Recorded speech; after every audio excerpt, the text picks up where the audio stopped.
We're live. Finally, it's taken a bunch of tries here. Oh my gosh, Jack, how many tries has this thing taken? At least four. I am here in the Insider Exposure offices with my intern, current Flagler manager, Jack Green. Jack's done a tremendous job for us. If you're a subscriber to our service and you need any help at all getting on our service and using our service, you can absolutely talk to Jack. He'll be more than happy to help you and guide you through using it and getting the most out of it. We have a lot of options. You can filter, sort, look at certain states and keep certain states out of it. You can search for guards, forwards, post players, all that stuff. And we have literally thousands and thousands on kids that we've evaled here the past 3 years. So there's a ton of kids in the database. Our database goes all the way down to, what does it go down to, Jack? 2026 or 2025? 26, I think. 2026. So I mean, you can already recruit kids. You can already get information about kids who are in 5th grade right now. I think that's 2026. So Jack has class at 6 here at Flagler, so I want to get him on the road in the next 10 minutes. So we're going to try to make this pretty quick. We're going to talk a little bit about the Providence Day Super Scrimmage. We were going to talk about Friday Night Lights, but I left the roster of kids at home, and I just have their numbers and information and evals on those kids. So instead of talking about Friday Night Lights, which was an unbelievably good event run by Pete London of Carolina Girls Hoops and Joe Fenelon of NYG Hoops, we are instead going to talk about the Providence Day Super Scrimmage. So I've already tweeted out my top 5 from the event. The top 5 was Glenn High School, coached by Mel Heggie. They just did a tremendous job. They don't have a ton of big-time talent. They do have junior JC Busick, who's definitely a borderline P5 player. She's starting to get some interest from those schools, but has got a ton of mid-major offers. I think she told me, we did like a little Periscope live interview. I think she said she has 15 D1 offers right now. But they have a bunch of other kids who are like low D1, D2 kids, and they play really hard. They do things like get up in the passing lanes and deny on the wings, which you don't see a ton of high school kids doing. They really talk out there on defense. They play hard. They clap it up for each other. They run over and huddle up. When somebody goes down, all the other 4 kind of run over and help them up, and they huddle up during whistles. It's just college level type stuff that you don't see a lot of high school teams do. So while they were not the most talented team there, they were the best high school team there, I thought, in my opinion. I also had a number of people tell me they thought TRC was the best team there. I've seen TRC play a bunch of times in the past, and they're extremely talented. And they have Michaela Innes, who's going to Virginia Tech. They have Ariel Wilson, who's without question a big time 2019 point guard. I don't think she's committed yet. They have a number of other pieces to be really good, but I just think in terms of the way they played, and they didn't play each other, I thought Glenn was potentially a little bit better than TRC. TRC is a team that will be coming down to the United States to play in a ton of other events. I'm pretty sure they will be, well, in fact, I don't want to say what they're going to be at, what they're not going to be at, because I don't want to give you wrong information. I do know they will be at the Insider Exposure Independent School National Championship, which is in February 22nd to the 24th in Mooresville, and you'll be able to see TRC there playing against a bunch of other really good independent schools. Our third school, I believe, was Vance. Now, Vance it was Heritage. And that was just based on kind of wins and losses. Now, Heritage is a really good team. There's no question they're going to be one of the top teams in North Carolina this year. They got a great point guard in Alicia Purnell. If I didn't say that correctly, I apologize. And I believe she's headed to UNC Pembroke. She's a really nice, solid point guard, do really good on the D2 level. Jack will be potentially seeing her in the coming years if he sticks around at Flagler, and she'll probably be a very good player for them from day one. I thought she had D1 talent, but just didn't end up at the D1 level. Now they also have a few other players at Heritage that were really good. I liked Sydney Johnson, who I liked last year, and her body is kind of filled out. She's gotten stronger. She's a great athlete, about 5'10" or so, and can really do a lot of stuff. And she's going to High Point. Big pickup for them. and they'll be really good this year.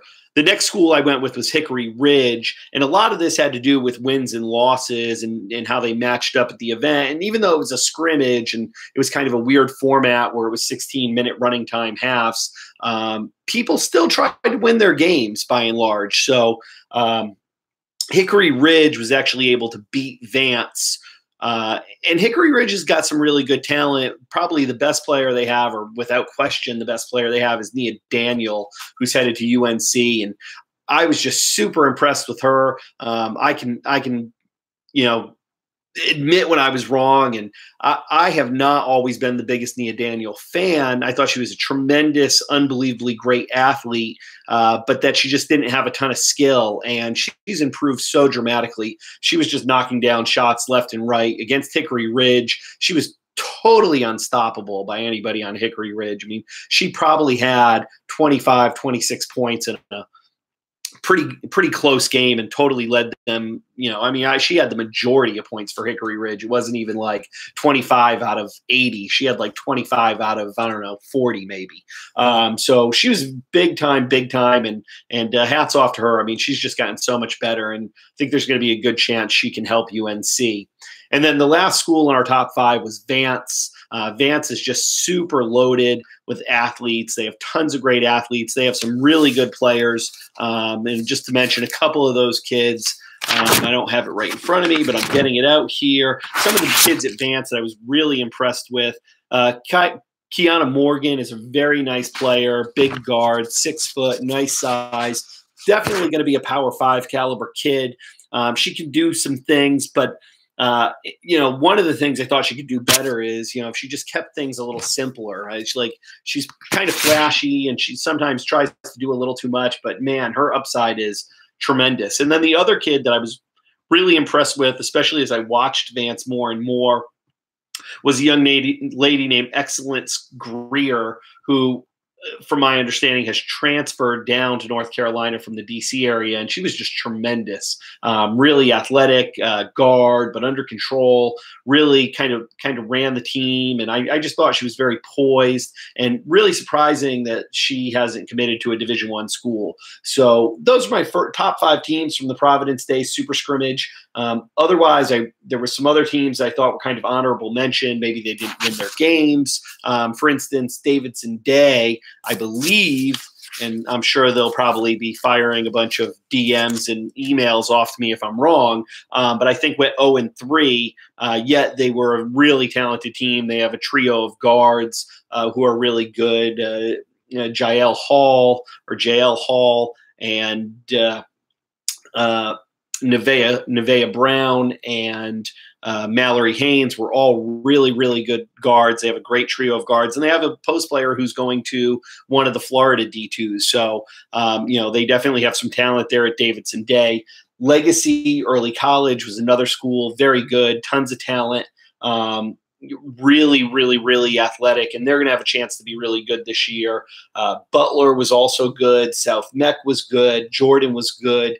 And Ardrey Kell was really good. And those were some of the top teams that played at Providence Day. Some of the top players here who played for other teams, I really was impressed with Malia Cowles from Wilkes Central. I thought played really well. Jada Logan at RS Central is a kid who's going to do really well in college next year. And in general, here's what I would say about this event. I mean, this thing is an amazing event. If you're a North Carolina team and you're not playing in the Providence Day Super Scrimmage, you're missing out on an opportunity to be seen by like 40 or 50 colleges. So from that standpoint, I would think it'd be really smart to play in this event.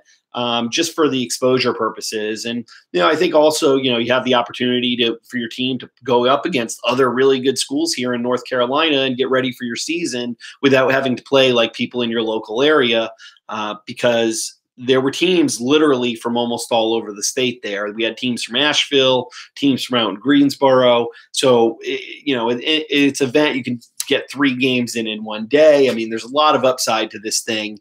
And it's certainly something, we've done as evaluators for the past 3 years, and I'm sure we'll continue to do as we move forward, as long as they continue to have the same level of talent there, and I don't see any reason why they wouldn't. So that wraps up our Providence Day recap.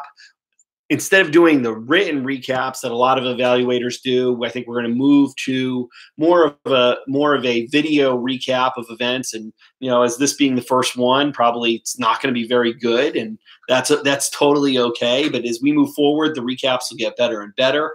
Jack won't have to run off to class here, and I won't feel rushed about trying to get this thing done, since it took 15 minutes to even get this thing to go live. So hopefully it'll be better in the future.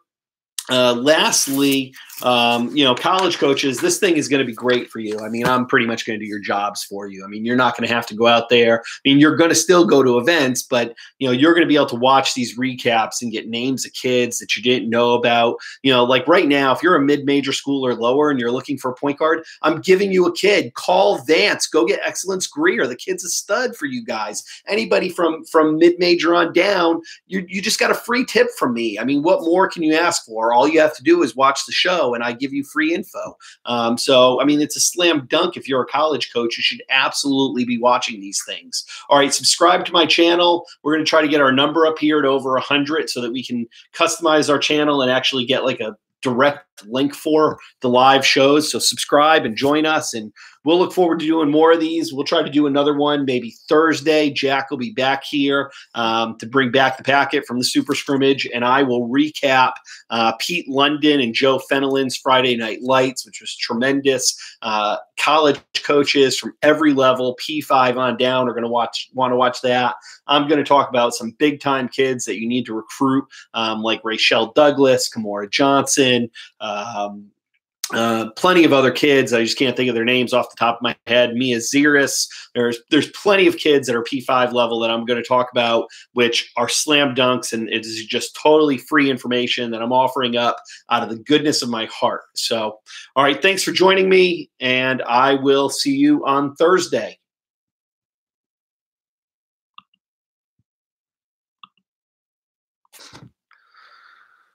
All right, well, we didn't do very good with the number of people watching, but I think we can probably fix that. So